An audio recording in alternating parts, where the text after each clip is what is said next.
You're listening to a Roddenberry podcast. You know what rolls around only once a year? Star Trek Day. Unless you're one of those people like us who just celebrate it every day in our hearts. You can agree or disagree, but either way, there's no doubt about it. It's 7 p.m. Pacific. It's Monday night. We're here. You're right there with us. It's Mission Log Live. I'm John Champion. And I'm Ashley Thomas, sitting in for Heather Ray Barker. And tonight, it's the one that we have been waiting for since the beginning, or at least I have. It's hashtag Mortegas. Tonight, we are chatting Star Trek Strange New Worlds Season 3, Episode 9, Terrarium. And we want to hear from you, so please call into the show. You know what to do. Stay active in the chat and, bring snacks. Yeah, now look, growling and clucking, they're both acceptable, but we'll have a much easier time understanding each other in English. So click the Zoom link. Earl is right there in the Earl Green Room, and then you'll be live with us to chat about Strange New Worlds, or, growl and cluck about it if you like, but you'll need to supply your own universal translator. But before we get to your calls, let's say hello to everyone in the live chat in YouTube. Who's with us tonight, John? Indeed. Oh my gosh. Okay, going to go way back to the top here. Mark was first out of the gate. We got Paul. We got Emily. We got Cheyenne. We got, do we have two Pauls already? Maybe not. I see, You're too early to tell. We got Jim. We got Dr. Nani. We got Quasar Sniffer. That would be our friend John Arminio. And, they're just chatting it up with each other right now. I love it. Glad to see everyone there.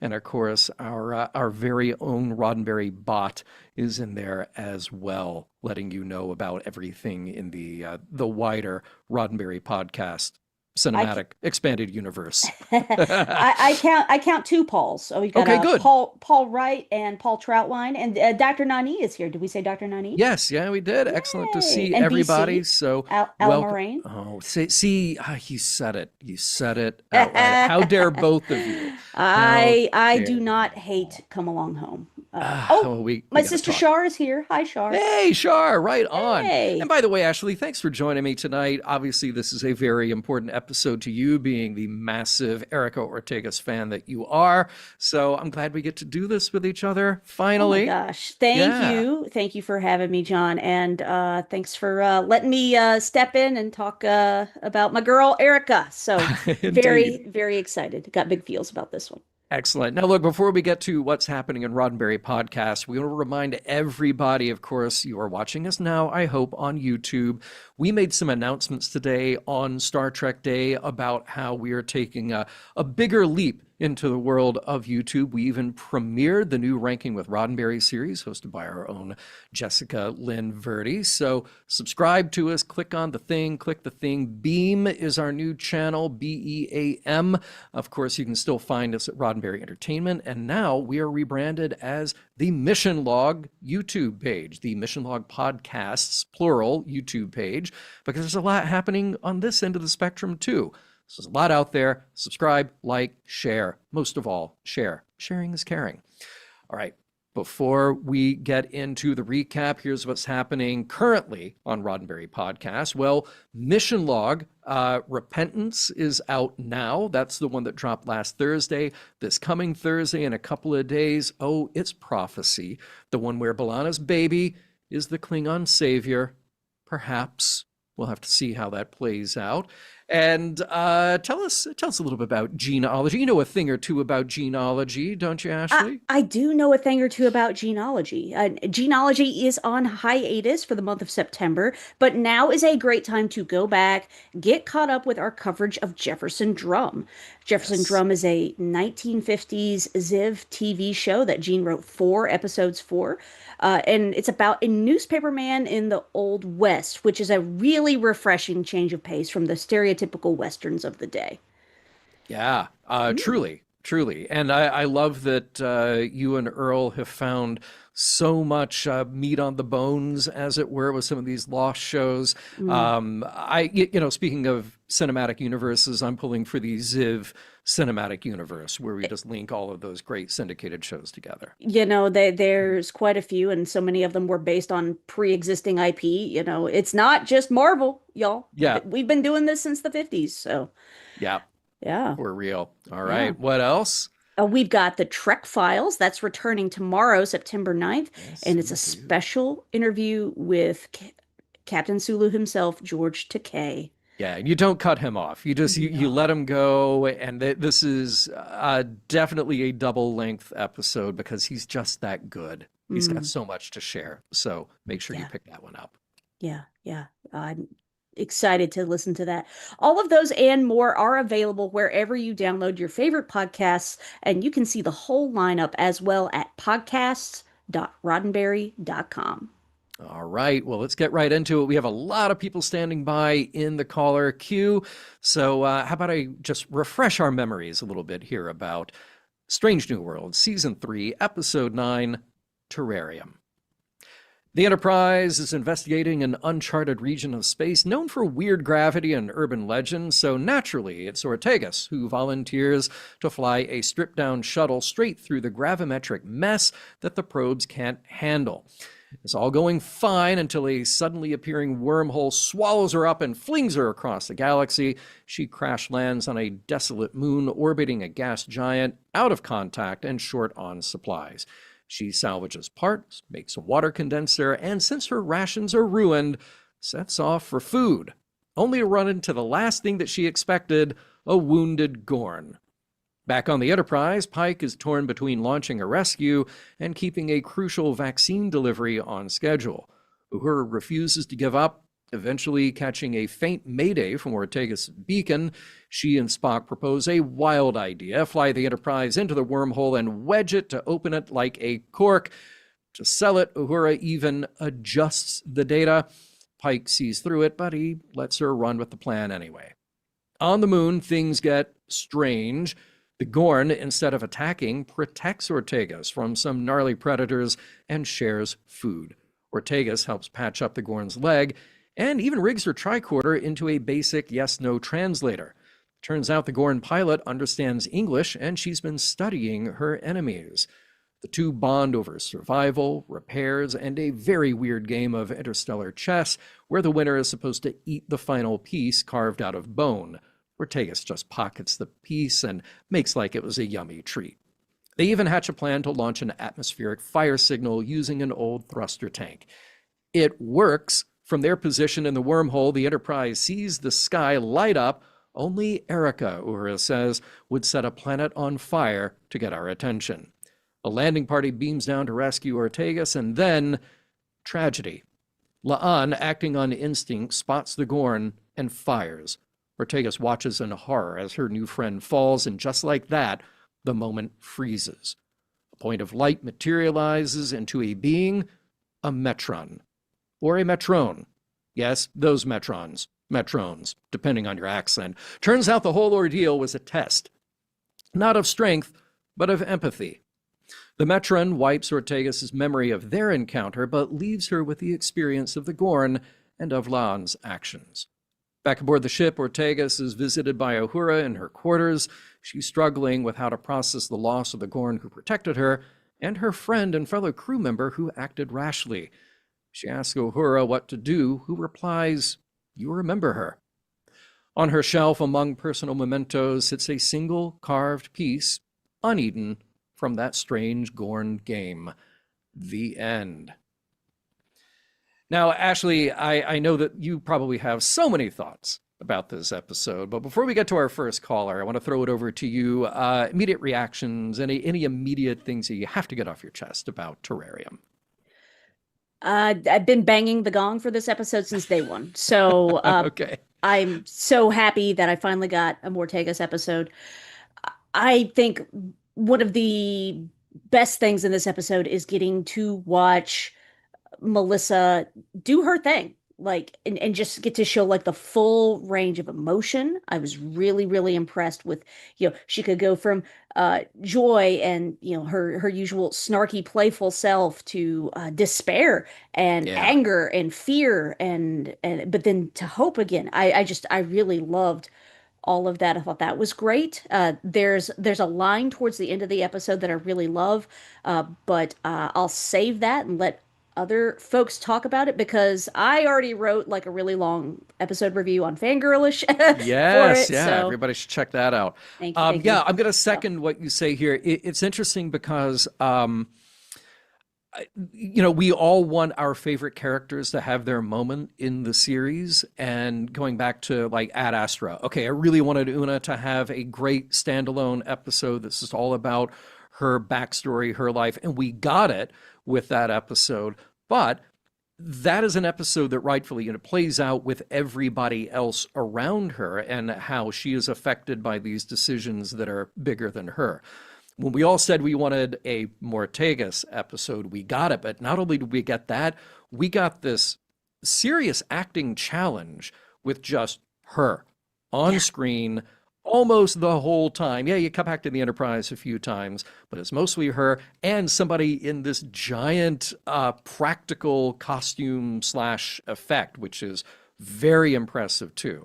oh, So absolutely. yeah, so to get across the feeling, the emotion and empathy that you have to get out of her and also tell the story, I was just blown away by that. Now look, I always have my nits to pick. We will get into those too, I'm sure. But what do you say we bring in our first caller tonight? Let's do it. I'm so excited to hear what everybody else has to say. Excellent. All right, Emily, welcome to the show. How's it going? Hi. Hi. How are y'all doing? We're doing Great. very well. So glad that you just called in for this particular episode because there's a lot to talk about, right? I know. I've been waiting all season for one that I wanted to call in. I go on the Excellent. Discord on Tuesday evenings and talk with folks about them, but I haven't Yeah. called in live. So I don't know if I'm allowed to jump to the end of the episode or not. Is that Oh, go okay? right ahead. By all means. Look, Mission Log Live is spoiler full, and Yes, there yes. is no timeline. Yeah. Mhm. Well, so I was super into this episode. You know, my husband Mhm. kept having these little nitpicks during it, and I was like, I don't care. This is like Star Trek. This is what I've been waiting for. This is so good. Like I was so into it. I literally yelled out loud, I think a swear word, when La'an shot the Gorn. Like I was Yeah. Didn't we all? devastated. Yeah. I'm like, Yeah. okay, I'll edit myself. I am really mad. That is not what I said, but I said a more colorful version of that. I said, I cannot believe they did that. I like talked over the next 2 minutes of the episode because I was so mad and couldn't believe what happened. And then I went back because I wanted La'an to be brought up on charges. I was so angry Mm. about it because Wow. I think I recognize she has trauma from the Gorn 100%. But for me, it was so, and I know it's because I went along for the ride of the episode. I was Mhm. so with Erica. And to me, it was obvious that Gorn was not following her in a threatening way. They were just Yeah. coming out and emerging from the shelter. And the Gorn like puts her hand almost protectively on Erica's shoulder and then gets shot. And I mean, it was just know. completely devastating. And if I'm allowed to put my writer's hat on, I think they Please. needed to end the episode with Erica's comment that, the Gorn was my friend and La'an is my friend, and I don't know what to do with that. I think that would Yeah. have been a better way to Yeah. have ended it. And then I think showing that piece was great too. But Yeah. I felt like it almost was made a little trite by Uhura trying to say something, because sometimes there's nothing to say in those moments. You Yeah. just Yeah. have to kind of sit with the pain of that and sit with the tension of that difficulty. And I mean, we've all found ourselves in situations where there are two things that are true at the same Mhm. time, and we don't know what to do with those two things. So I just thought that was really poignant. And, I was real mad, but the fact that I had such a strong reaction means it was a good episode, I think, ultimately. Yeah. So- Yeah. Yeah. Now that's interesting. Sometimes we always say it's better to show than to tell. And I think those final moments you could just show. You don't have to tell Yeah. what's going on because we get it. And we get that now there's some Absolutely. new tension here potentially between Ortegas and La'an. Yeah. Yeah. Yeah. What else? Any other thoughts before we jump over to Chris? There are lots of people who want to talk, so I will leave it Hey, there. but look, it was you're good to first see out y'all. of the gate, and this is your first time on the Hey! show, so we'll keep you around. All right. Awesome. No, Okay, it's it's a good to see you. pleasure to have you Yeah. here. Thanks for and, calling. Till next time. All right. All right. Take See care. you next Bye. time. All right, Chris, he's ready. Chris, what's up, my friend? Hey guys, good to see you Hey. Hi, again. Chris. Yeah. Um, yeah, so obviously Melissa was great, great range. I think we don't need to harp Hmm. on that too much because I think we're all going to say that as we come in. I wanted to talk a little bit about this might be one of your nitpicks, John, is the Metrons and Oh, how they use that. And I had kind of an yeah. interesting experience because the first time I watched it, I had what was maybe your reaction was like, the Metrons, another callback, another what, right?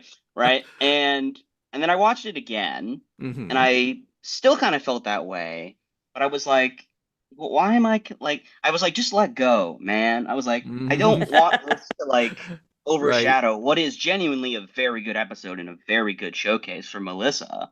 And so I was Yeah. just sort of like, it's fine. And also watching that second time, I yes, the Metrons are here and they're the Metrons, but I think also in a more abstract way.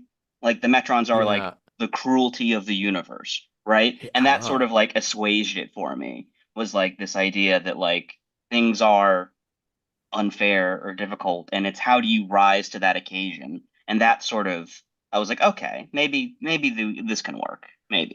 I wish you had been part of the conversation that we were having before we went on the air, because Earl brilliantly pointed out that we have a sample size of two Metrons so far in all of Star Trek history, and they're both awful because they're making these species fight with each other who just they don't want to do this. Like, you just throwing them in there and say, "No, here, go fight for our amusement," because we need to learn things, you know. And I Ashley, I definitely would get into your take on the Metrons because I love what you had to say before we went on the air. But I will jump in here real quick just to say that my problem with having the Metron at the end was that we did the same story beat from Arena. I don't mind that we saw a Metron. I don't mind that there is context given to the Metrons, and okay, both of them now awful, both of them doing terrible things by throwing a Gorn into a potentially hazardous situation with a human, you know, get that. But twice now in a season with two episodes that reference very specifically earlier Star Trek episodes, we allowed that ending beat to be the same thing. And that's where it drives me nuts, because what I was hoping for was a more clever, sort of left field way to just let us put that together, not have the Metron show up and say, "Yep, it's us. We're doing this same thing. We're going to do it again, wink, wink." And this is what it's all about. So that's what I didn't like. But then, like I said before the show, Ashley presenting this really interesting take on the use of the Metron here, and I thought it was so cool. So, Ashley, take it away. Well, and you'll have to forgive me, John, because Mm. the ADHD has already made me forget what I said before Oh, the oh, show. well, we were talking Uh, about the gender fluidity and oh, how they are yeah, portrayed, and I thought when you pointed that out, I was, oh my God, they flip flopped it yeah, again yeah. So brilliantly. Yeah. yeah, I thought it was really interesting because, of course, in the original series, the physical presence of the Metron was played by a lady, Carol. Last name is escaping me, Mm. and the voice of the Metron, again in the original series, was a man. Kirk said the Metron appeared like a young boy to him. Uh, so here you have a I don't know the pronouns of the person playing the Metron in this. Hmm. So, but it's Right. meant to be an androgynous presence. The voice modulation, where you've got a lot like male and female voices of varying tones, all speaking in one voice. I thought that was really fascinating. So you've got this interesting um, way to portray a race of people that are so far above humans, they seem to transcend gender. Hmm. So I just thought that was really interesting. I think the other thing I mentioned in the Discord that I was not bothered by the Metrons is because every Star Trek is an entry point for somebody. Sure. And Sure. and so if Strange New Worlds is somebody else's entry point, then okay, who are the Metrons? Well, let me go search, see had they showed up in other Star Trek before. Okay, oh well, that's going to take me to Arena. Let me go watch Arena, uh, and there you go. I Yeah. mean, my entry And point for yeah, go ahead. I hope that happens. I really Yeah, do. So we had a similar conversation in covering Lower Decks, and my concern is always, well, if you're doing the reference for the old audience who have always been there every step of the way, you don't actually have to do the reference because they're already there. You already got them. They've already figured it out. If you're doing it for a new audience, well, they don't know the reference. They don't necessarily know what to go look up. So how are you assuming that they're engaged by that, by that particular reference? You know, hmm. I don't know. I'm trying to find a way to I guess have my cake and eat it too here. I'm just thinking that's pretty much what I did Yeah. when I Okay. watched Star Trek 2009. I was like, I have to know more. And Good. so Good. I got home, immediately pushed play on TOS, and Yeah. 6 years later, I'd watched everything.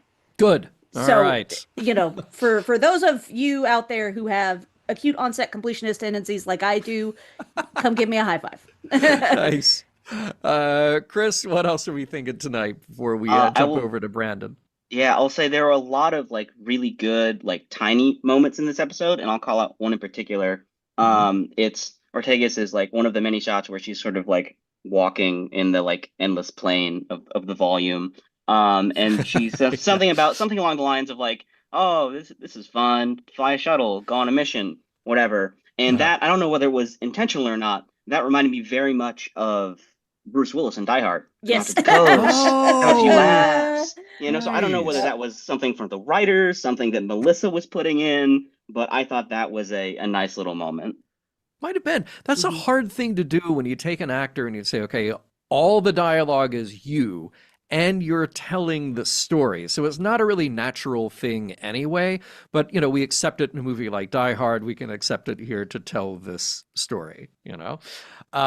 Chris, thank you so much. Really appreciate it. We'll see you next time, I hope.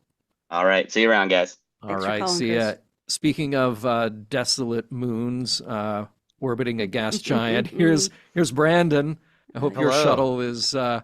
shuttle is not completely crapped out and you can Yeah, actually get home. Okay. well, it was more of a shuttle. They dropped me off, and I gotta say, this place sucks. 1 out of 10. Would not visit again. Yeah. It doesn't look good. Yeah, No yeah. Yeah, stars on Yelp. No. no stars on Yelp. There's clearly somebody who's looking over this whole place, but they will not come and help out. Ugh, the Very rude, worst. unhelpful.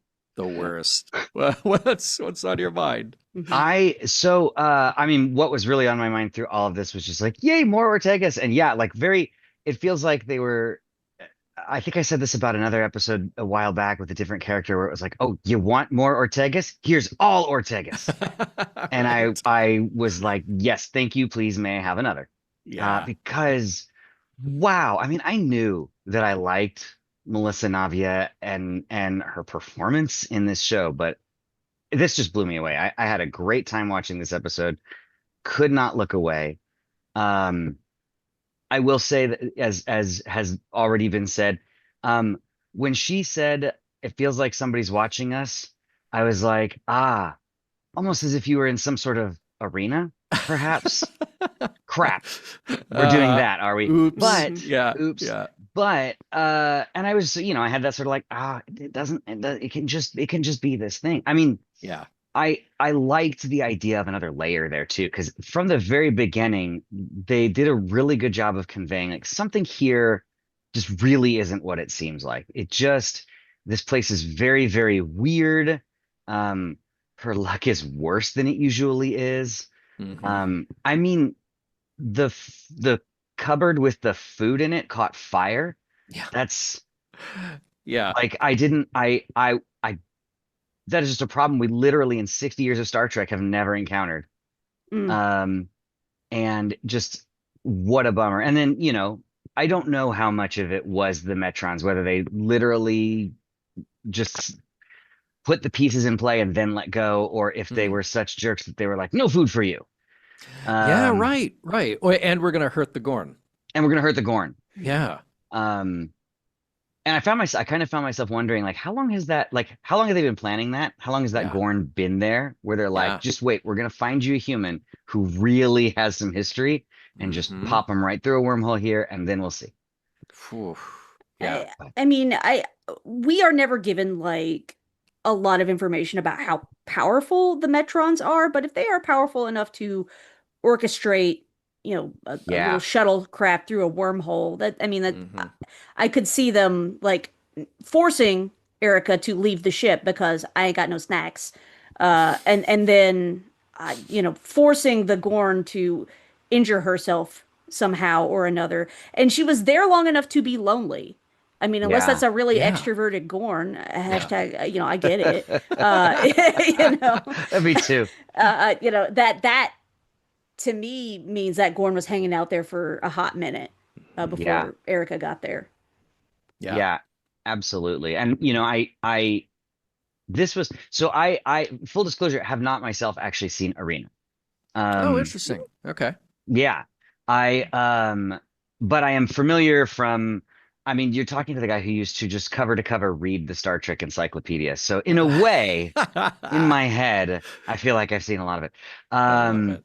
but I just sort of running through my head through a lot of this was just like uh there's this incredible display of power, and they're like, well, we think you guys are so barbaric, but maybe there's hope for you. Bye. Yeah, we didn't intervene before she died. She's Yeah. staying dead. You can go back to your ship, but like, but no, she's definitely staying dead. See ya. Right. Well, look, that's always the thing with these species with godlike powers. We're going to test you for your humanity, except we're going to act totally barbaric in the process. Yes, You know? absolutely. Yeah. See also Q. And yeah, Earl, he Mhm. just says it right away. Metrons are jerks. Yeah. Like, Metrons are jerks. yes. Um, yeah, there's a lot more to say about. I've got again mixed feelings about revisiting, rehashing, retelling a story. I think in general, that's a pretty okay thing. We were talking to Rob this morning on the live stream for Star Trek Day, and I kind of, with a wink, wink, nudge, nudge, kind of tried to drag him right up to the line talking about that. And I said, look, there's only so many stories. That's just a thing. We've got 900 hours of Star Trek and more coming. It's okay if we revisit familiar territory. It's okay if we tell the same kind of story. A lot of people have pointed out that this episode is the movie Enemy Mine. Great Yes. movie. Haven't watched it in a really long time, but I watched this. Great episode. But again, there are things as a Star Trek fan where I watch an episode like this and I think like, oh, wait a minute, did I need this sort of forced connection to canon? Did I need these other layers when really what I'm there for is just Ortega's journey and Yeah. doing the miraculous thing you get to do in sci-fi, which is drag emotion out of me, the viewer, watching a person act against a rubber suit and doing it masterfully, Yeah. Any other thoughts, Brandon, before we go to our next caller?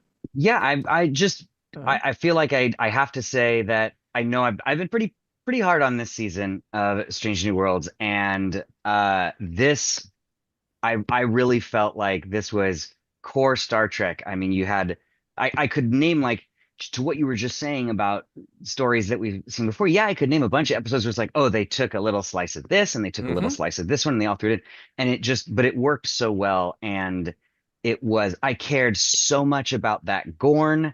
I Yeah. loved watching the interactions. Top to bottom, I thought this was a really great episode. And I hope we get more like this, since I know that season 4 is already in the can. I know, right? Exactly. So, By the way, I'm going to throw in a reference that I think I didn't see mentioned anywhere, but I'm sure other people had it in mind. Galileo 7. So the end Yes. of that episode, Spock pulls the Hail Mary to ignite their fuel to signal the Enterprise. And then I, of course, retconned it in my head. Wait a minute.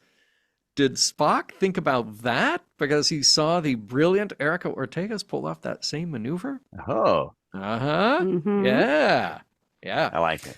Headcanon All right. accepted. Yeah, thank you. I'll have to swap out my writer's hat for the headcanon. Yeah, there you go. There you go. Brandon, take care. We'll see you next time, okay? Thank you guys. See you next You're time. good. All right, let's jump right over to our next caller, Dr. Nani. Hi. Doctor, how's it going tonight? Well, I'm caught up on grading for the next 7.5 hours, so I'm in a good mood right now. Excellent. Hey. All right. Cool. Well, what's on your mind about the episode tonight? Well, one of the things that I thought about while watching this one, obviously, Erica getting over her PTSD among other things, but also her great prejudice towards to the Gorn, and I think probably the Gorn's prejudice to humans because they think we're vermin, essentially, right? Yeah. And so that made me think of Gordon Allport's contact hypothesis, which is from like the mid 1900s.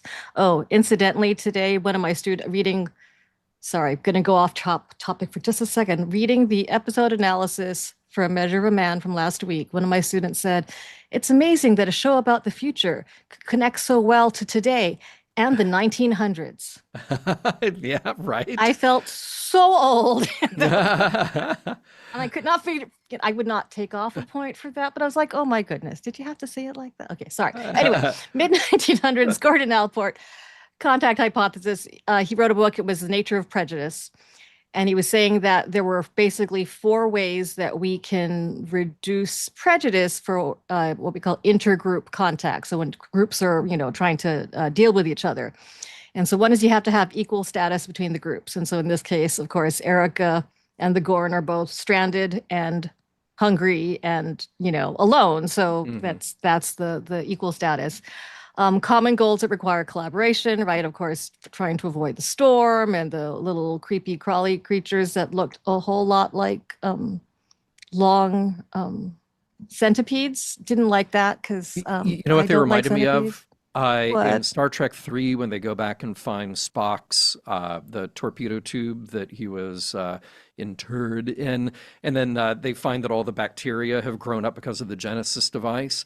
And Crude using this giant bacteria that's turned into a nasty, slimy giant centipede. That thing, yes, that's what I thought of. So, yeah, they're Yes, disgusting. like that. Yeah. But yeah, okay, so common goals, so trying to survive. Cooperation or having cooperation instead of competition. And I think the fact that they needed to work together, the collaboration was needed to survive, kind of helped that along. And then support from authorities, which in this case, I guess it was the matron or whatever you call them, trying to see if they could get along.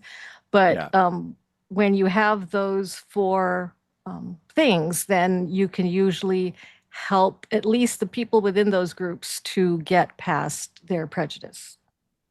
Excellent. So it's kind of an interesting thing there. I mean, it Yeah. is such a quintessentially Star Trek stories to find the common ground, find communication, and then break down those prejudices. I mean, of course, that is a story that should be showing up anywhere all the time anyway. Star Trek happens to do it quite well in its own It context. does. So, yeah. And does it repeatedly. And yet I Mhm. still feel like, people are going to be cranky about the Metrons, and that's fine. That's your prerogative. But, Yeah. this I feel like is different enough from Darmok and the Enemy and Arena and the Dawn from Enterprise. Like I feel like it's different enough to where it's still like a fresh take on this same kind of idea. Yeah. The Yeah. thing that Well, no again, one brought up is, oh, sorry, John. I was say that idea is timeless. It will recur no matter what. But yes, and you were about to say, Doctor. I was just going to say that no one has brought up from TNG season 2, where Silence Has Lease, I think is what it was. The one where they're trapped in some weird void and they're basically just doing all these a bit more obvious experiments on them, but they were just basically doing experiments on the crew. And I was just like, wow, yeah. that's, Mm. kind of weird. So, Yeah. but that's essentially, they were trying They're to make it jerks. seem like it was more naturalistic, but They're jerks too. Maybe they know the Metrons. Maybe they all hang out. Yeah. Oh, Jim says Cranky Metron sounds like a good band name. I think you're right. Exactly. All right, Dr. Nani, we're going to say goodbye so we can do a quick bit of business and then get to the rest of our callers. So thank you as always, and we'll see you next time. all right, have a good night. All right, take care. Hey, John, real yes. quick before we take care of business, I want to Yes. point out a really great comment that Emily Oh, put in the please. chat. Yeah. She said, taking off of what Dr. Nani said, makes me think of how I appreciated that two female enemies interacting with each other was different than we saw two male enemies interact with Oh, each other in arena. And I think that yes. is a really fascinating take that I had not thought of. So thanks for saying that, Emily. Good shout Great there. point. Yes, great point. And by the way, BC bringing up the UFO episode Survival. So shout out to the Jerry Mm. Anderson, also extended universe UFO. So yeah, nicely done. With a tragic ending some Mm. 55 years ago. All right. Yes, we won't keep you long because you all know it by now. Patreon.com/mission log. Really, it brings you right to the heart and soul of Mission Log and the wider Roddenberry podcast into our Discord where this kind of chat happens all the time, whether it's in text threads 24/7 or our live events almost every day of the week. Chat with us, hang out, chat with fellow fans, and we definitely go deep. It's also fun. It's not just all serious talk all the time. A lot of fun there to be had as well. But come hang out with us. Again, patreon.com/mission log, and we will see you there in the Discord. All right. Well, speaking of Patreon, speaking of Discord, people who are very active there, welcome, Mark. How's it going? Dressed appropriately? You got the memo, I see, for Star Trek Day? I sure did, and just in time, which is why I'm dressed in my captain's vest from the Nemesis era of Star Trek. And I Very also good. brought a special treat as well. Okay. I have brought to share. I have brought a Nanaimo bar. Oh, how Ooh. dare you? How dare you, sir? Right there in front of me. I And don't know what that everybody. is. Oh, I look at assume something tasty. yeah, yes. yeah. Canadians and their chocolate. Yeah. I just thought it was burned Starfleet rations. Yeah, right. No, they're Bashir's recipe for better rations. Oh, there we Ah, go. There we there go. we go. And you And had then the Galileo right there in And front then of you you. were talking Yes. about Galileo just a bit before. So here's the Galileo model kit that I built together and actually chose as the Galileo, if you can see right there. It's actually Nice. done at the Galileo. So Very a cool. bunch of sevens have happened in here. Very Um, cool.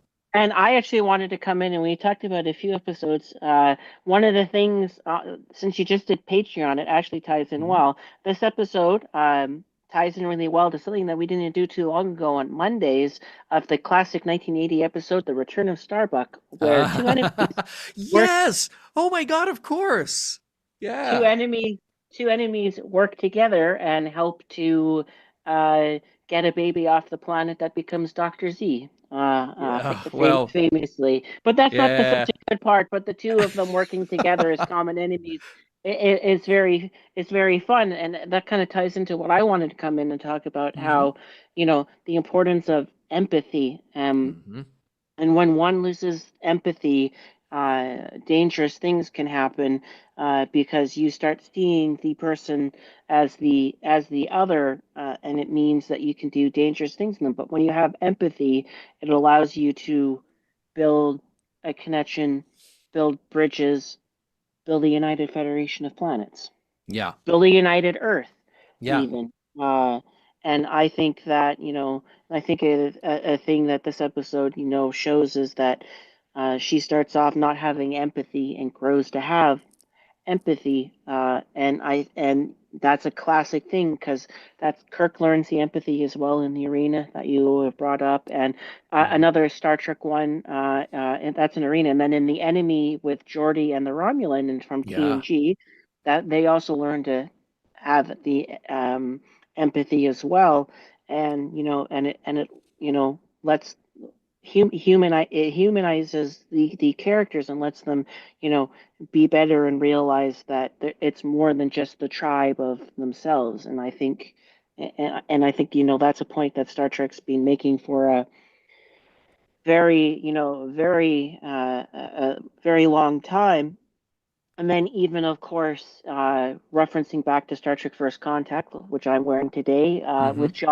with John Luke when he gets angry and smashes his model kit. I'm just going to Mm-hmm. pretend I'm hitting my models over there.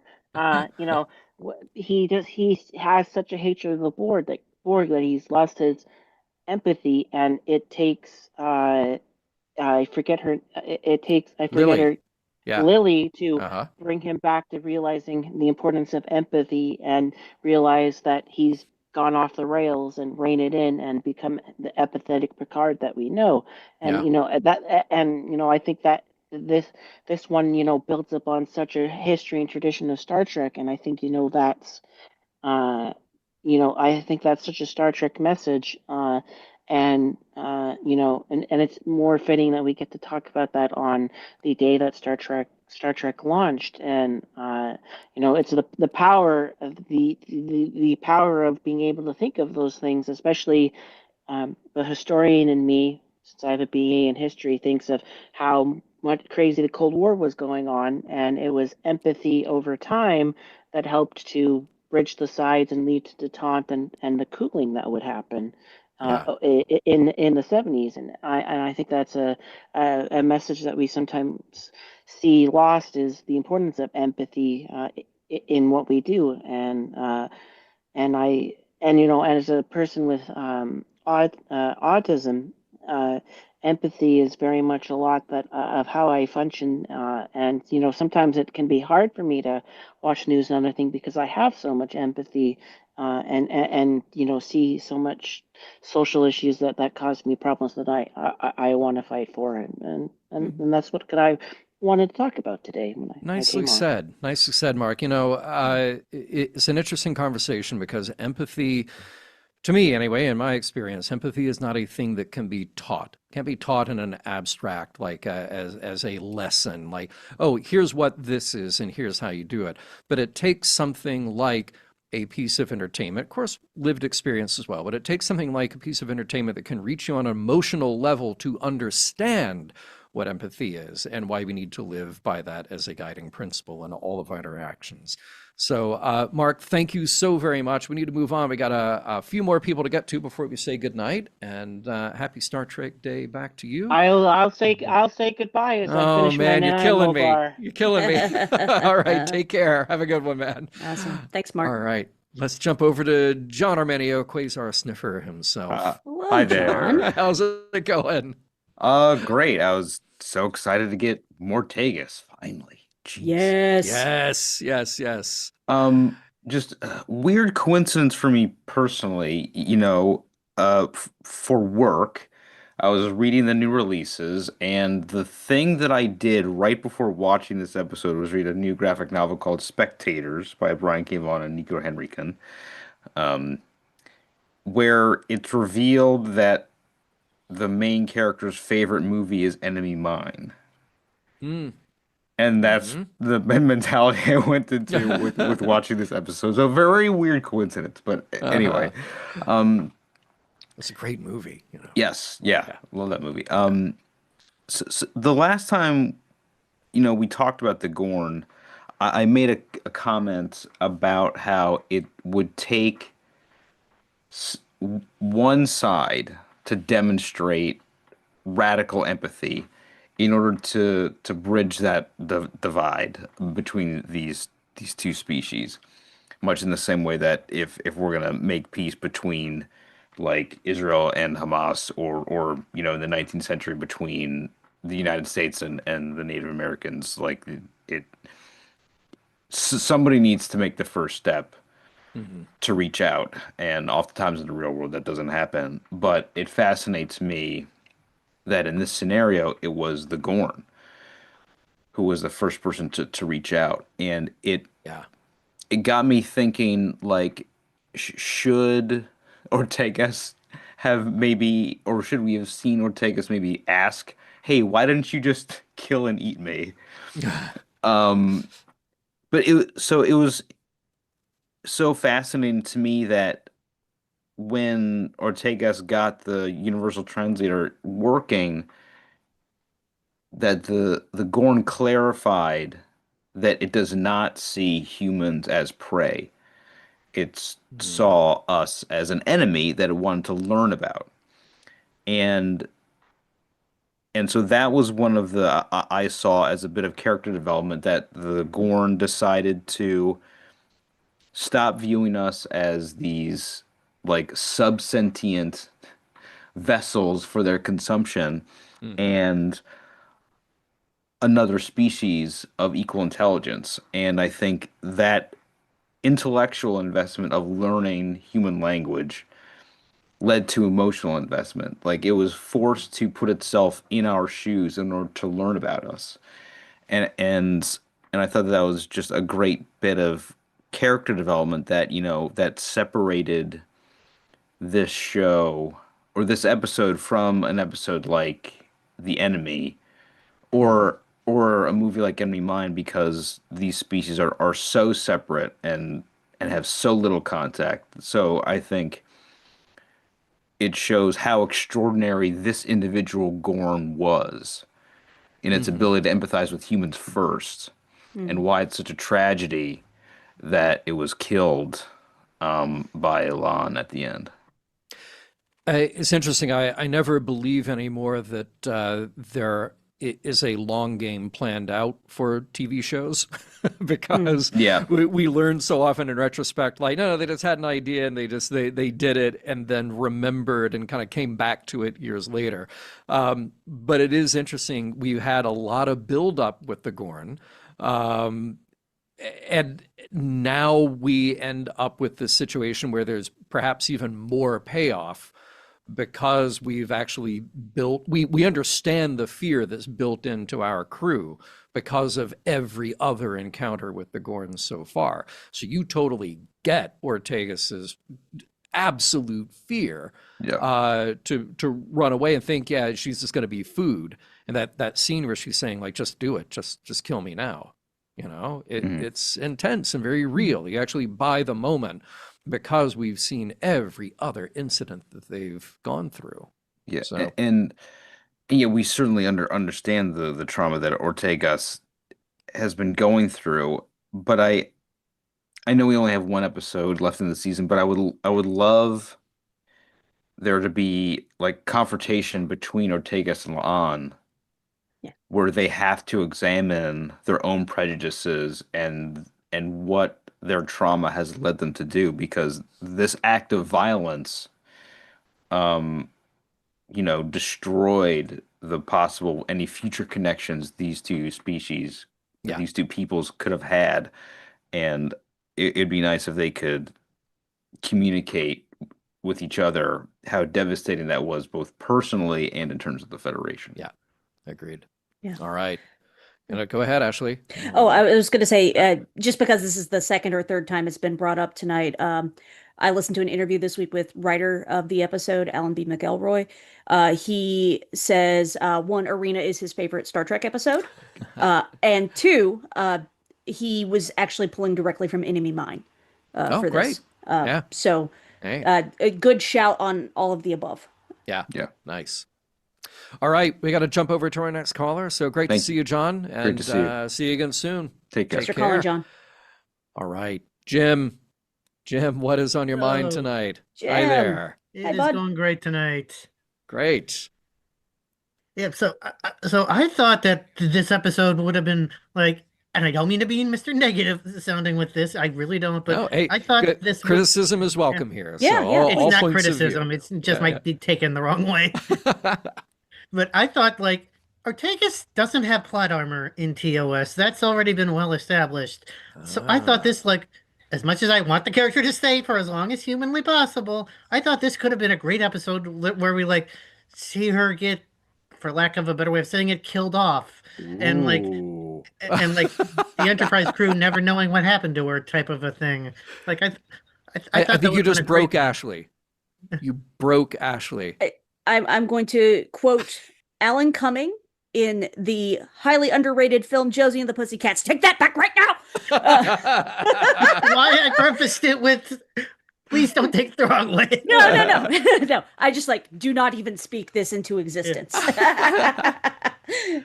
This is an interesting idea, because it would have been earned for sure Yes. So you have a character who's been through a lot, and oh my God. But I think you also have to find a way to make her heroic in the process, so maybe unless this had a very different ending, we still need to have that be a heroic moment. I also feel like maybe they have toyed with us so much all along. We lost Hammer. We know that Pike is going to face the greatest adversity in his life in the coming years. So maybe they'll afford us the thought that Ortegas and everybody else are fine when this is over. And I'm perfectly happy with that too, with Ortega's Okay. long, natural, healthy life. Good. I think somebody in the Discord, I forget who, said, I want to see Una, La'an, and Ortegas on their own ship and off doing their own things. I would watch the crap out of that show. Let's go. Oh, so would I. So would I in a heartbeat. Please and thank you. Una in a captain's chair again? Yes. Oh, yeah. Let's roll. I want that show, please. So, well, if Rebecca Romaine would return my calls about that, then I'm sure we can get it to happen. So, absolutely. Any other thoughts, Jim? Yeah, I did have one other Please. thing. Like, we see in this episode Uhura, who has up until this point followed the rules almost to the letter. Like, this was the beginning of her, like, sort of bending or even breaking the rules. Like, because prior to this, the Nichelle version we see in the movies and in TOS has been only kind of like Celia's version. But in this episode, we see the beginning of her becoming the woman who pulls a phaser on Mr. Adventure out of nowhere. Right. And I had in my notes here something that I really liked, which is you've got Uhura being the super empathetic, concerned, emotionally involved person that she is.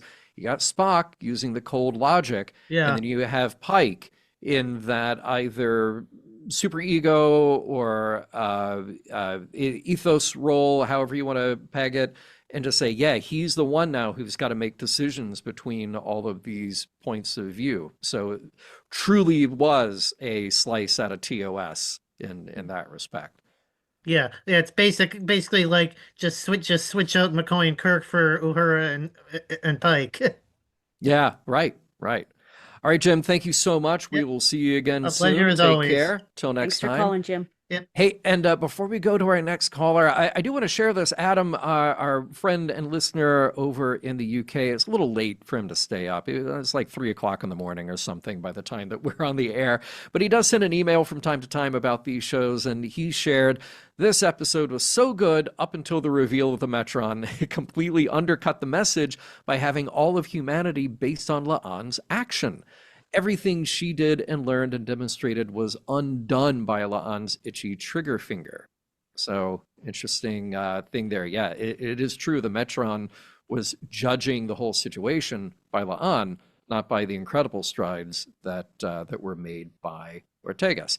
And he says, anyway, happy Star Trek Day to you all. Over a decade of listening and watching Mission Log. Thank you for every one episode, and to all of the incredible community that has formed thanks to the show and its wider impact. I read Discord endlessly, though I might not get to engage that often. All of you are awesome examples of the best of our fandom. Really nice to share that, because thank you to everyone, literally. So, and cheers back to you, Adam.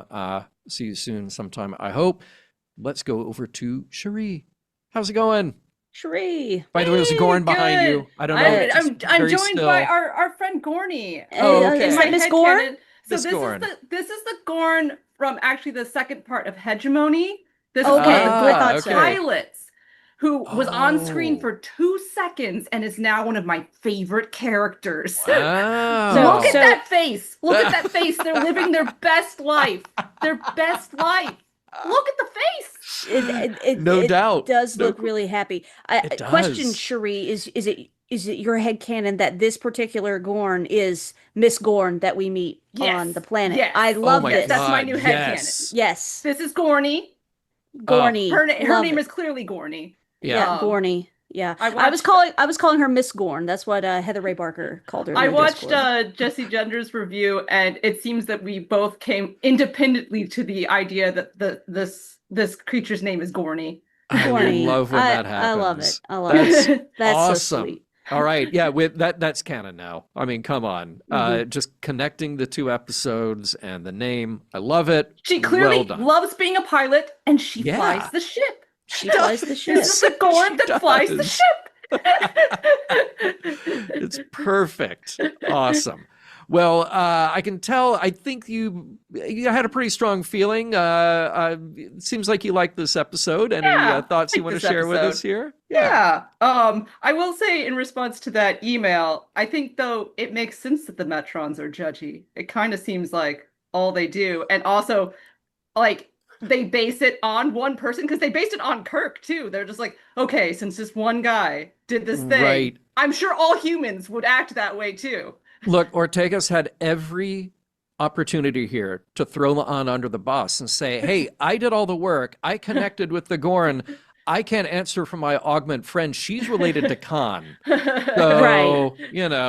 Yeah, that would have been a whole different but thing. I don't think the Metrons are necessarily. I mean, they've made clear they're not necessarily the best example of like logic and stuff. Even though they pretend to be all high and mighty, they're clearly just basing so it on often. like not a Yeah. large enough sample size. Just not a large enough sample size. It's enough I think, that we can make some judgments here. But it is Star Trek does that a lot, though, where you take the quote unquote advanced species, and whether it's Vulcan or the Q or the Metron or whomever, and you go, oh yeah, they're super advanced. But they lack these fundamental things that humans actually do pretty well, like show empathy to other species and learn. And yeah.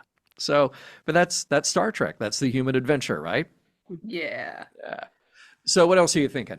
So I also I thought of Ashley immediately when I saw this was going to be an all Ortega's episode. I was like, Thanks. it's finally Ortega's time. There we Nice. go. And also I do have a minor quibble is that board game night started like right after they were like, we have to fix the sensor array. Like it's really important. The communications array, we need to fix it. And then like suddenly cut to them playing board games for how long? Game. Right. You gotta That's blow very off true. steam after you fix the communications array. But they didn't show them fixing it. I feel like there was a scene cut Yeah. maybe where they're like, okay, well, it's charging now and we got a couple hours to kill, so There we go. what There do we you do go. now? Yeah. Let's play human chess and Gorn chess, which also vaguely looks like Gorn Barchese. And I really liked board game night between them, so I'm willing to let it slide. I'm just assuming that there was a cut scene where they explained that, okay, we've got a couple hours to kill now because we fixed it. But I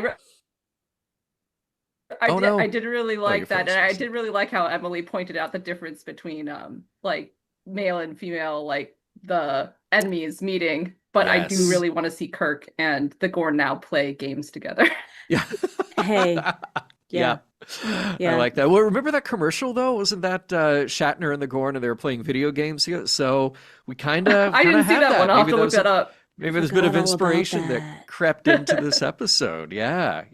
By the way, Earl is calling it. He says, I want another Ortega's episode where Melissa has awesome scenes with other people in them. That would be cool too. That Yes. could be fun. Yeah, I think we can. All right, well, we got one last caller. Any final thought here, Cherie, before we go over to Alan? I did want to say I wish Gorney could have survived and been a crew member. Yeah. But Oh I- my God. That would have been Wow. amazing. And Yeah. just like, how do they deal with that and all that? That would have been so exciting. But I can see that as being a limitation to the special effects and them being like, we only have the special effects for the Gorn in one episode. Yeah. The Gorn cannot be crew member. So I don't blame the writers for that. And I don't think the ending was bad in how they ended it. And there can be interesting ways to go. I do end on the caveat though, that I don't want them to like completely forget that this happened and have it no like character or growth or for anyone. Like kind of like the episode where Worf is like to that one kid, "You're my blood brother now," and we never see him again. Right. Right. So it better not do that. Yeah. Well, look, there was another way to write this episode where maybe Gorney survived, but I may also remind you of another important Star Trek lesson, which is how we deal with death is at least as important as how we deal with life. So, Mm. maybe we needed that hard lesson here. As long So- as we do deal with it and don't Yes, forget right. it. Exactly. Right. Yeah. Right. All right. Well, great to see you, Cherie. Thanks so much. Thanks for Till calling, next Cherie. time. Thanks. Bye-bye. Yep. All right. Uh, Wow. if I may, Please. one comment from the chat. Yeah. BC, quick with the pun. He says, I mean, Sigourney is right there. And frankly, I am extremely upset with myself that I did not think about that, because Alien is my favorite movie. So, Wow. well done, BC. Thank you. Wow. All right. High five. Nicely done. Friend. Bravo. That Bravo. was lovely. Let's wrap it up with our friend Alan. Alan, welcome. How's it going tonight? Hello. All the Hey, way from the bridge Alan. of the Enterprise. Yep. All right. Yep. What's on your mind? I am here, and just in the spirit of the episode, I have brought my Gorn friend. Oh, Nice. nice. Love it. Everyone needs to hang out with their Gorn friend tonight. I Yeah. think that's only fair. Definitely. I will say, maybe I've just been, I really liked Enemy Mine when I was a kid. I've been thinking of the Gorn as we should call her Jerry, with an I, as an homage to that film, since it was such a great influence. But I will I'll cede to whatever the consensus is. I'm just throwing that out there as an option. Nice. We could call her Louise Gornset Jr. There you go. Oh my God. All right. Anyway. There are lots of options. There are. Wow. Wow. Is this why you called? kind of, yeah. Okay. Part of it. Also, did I like this episode? Well, how do you like it? How do you like it? More Tegus. That's how. Yes. Nice. Nicely done, man. All right. Yep. Well, I don't know how we got any better than that. So, was that Honestly, I don't know either. I will say, if I can be a little bit serious, people have been, expressing their opinions about the whole Metron situation, and I want to say that I do, I had my doubts, but I'm happy that it's there, because I think it does give a little bit of grace for Ortegas, for her to process the situation. And as much as, it's a bit of a, just a plug in your canon answer scenario, I do think that it does, provide her with a little bit of emotional closure on the situation that I think, is important for her to have. Yeah. well said? Yeah. Yeah. I do look, I never want to get too deep into the canon weeds here because it drives me nuts. It was good for the Metron to wipe her memory of his appearance, but of course the experience of being with the Gorn stayed. When the Metron said something along the lines of, well, we'll have to rerun this experiment again someday in the future, or whatever, reset your expectation or reset your experience of the Gorn. I don't want to end up there where it's just like the Metrons wave a wand and then suddenly all of this history with the Gorn are gone just so we can set that moment for Arena. But maybe they're trying to lead us in that direction. I think they're having to play a very tight, game of cat and mouse with canon, where they need it there, but they can't go too far. They want to play around and do fun, interesting things with these things that have been there for 59 years. Hello, Star Trek Day. Yeah, right. But at the same time, they can't go too far, because then people will be like, "Oh, how does this line up?" and blah blah blah. And it's like, come on, guys, it's been 59 years. Let's just have fun with it. Yeah. Well said, Alan. What's up there, Ashley? You got a Oh, I just any time someone mentions canon in relation to Strange New Worlds, I think of there's a GIF with all three Spocks, and each of them are wearing the Spock helmet, and the caption is "Canon Police." And I have posted that GIF more than one time in one of my reviews because I'm over it. I try really hard not to be the Canon Police. There's some things that bother me more than others, like everybody else. well, But and you know what? And I feel like I'm going kind of the opposite way in the respect that I don't care if there are things that happen that stretch or bend or break canon because I'm just not that married to it. What drives me insane is trying so hard to force fit something Right. into canon because you stretched it a little bit. I'd rather just say, like, you know what, we have imaginations. We Yeah. can make up reasons that these things can go together. You Right. know? Yeah. And Yeah. not everybody is walking memory alpha. Not everybody is Earl Green. So Right. So we've heard. Yes. Yeah. Mm. All right. Well, Alan, take care. Pleasure to see you, and we'll do it again. Goodbye, everybody. Good night, right. Kermit. Good night, Alan. Thanks for calling.